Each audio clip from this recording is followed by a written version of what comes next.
Day 4 on the Top Gear Tour with Vietnam Motorbike Tours.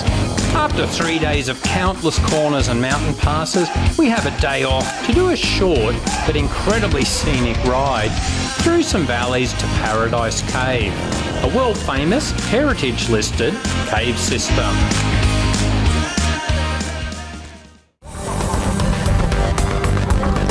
We are riding through the remarkable Phong Nha Ke Bang National Park. These are some of the oldest karst mountains in Asia, dating back to around 400 million years ago. And over that time, the limestone has slowly dissolved to form hundreds of cave systems with unique features like underground rivers, forests and beaches. And the largest cave in the world is nearby, so large it has its own climate system. We can either walk a few kilometres to the cave or get a lift. As lazy Westerners, guess what we choose.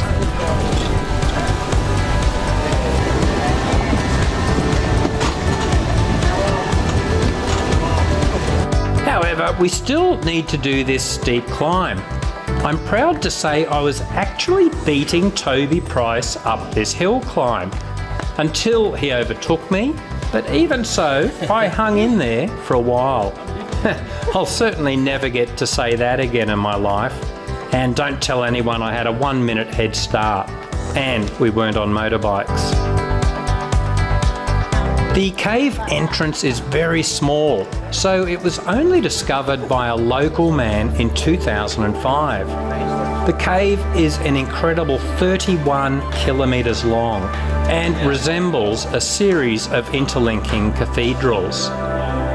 Incredibly intricate patterns and shapes have formed as the limestone dissolved and reformed. Some look so lifelike they appear to be huge fossilised creatures. Typically, the stalactites and stalagmites only grow a fraction of a millimetre each year, so they take many thousands of years to form.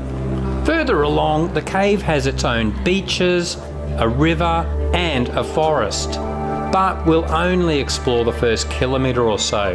Let's speed things up to give a sense of just how huge this cave is.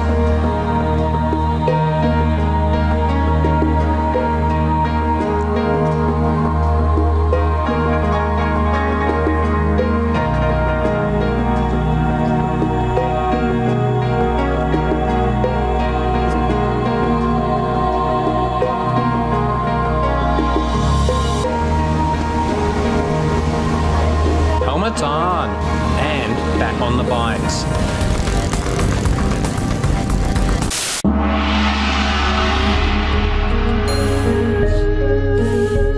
So, Grasshopper, you think you need to change worn sprockets?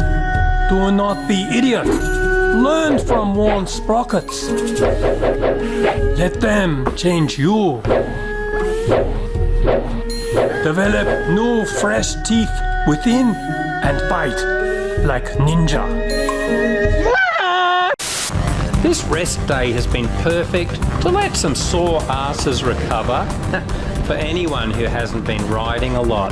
But now everyone is refreshed and keen to hit the road again tomorrow and see more of the real Vietnam.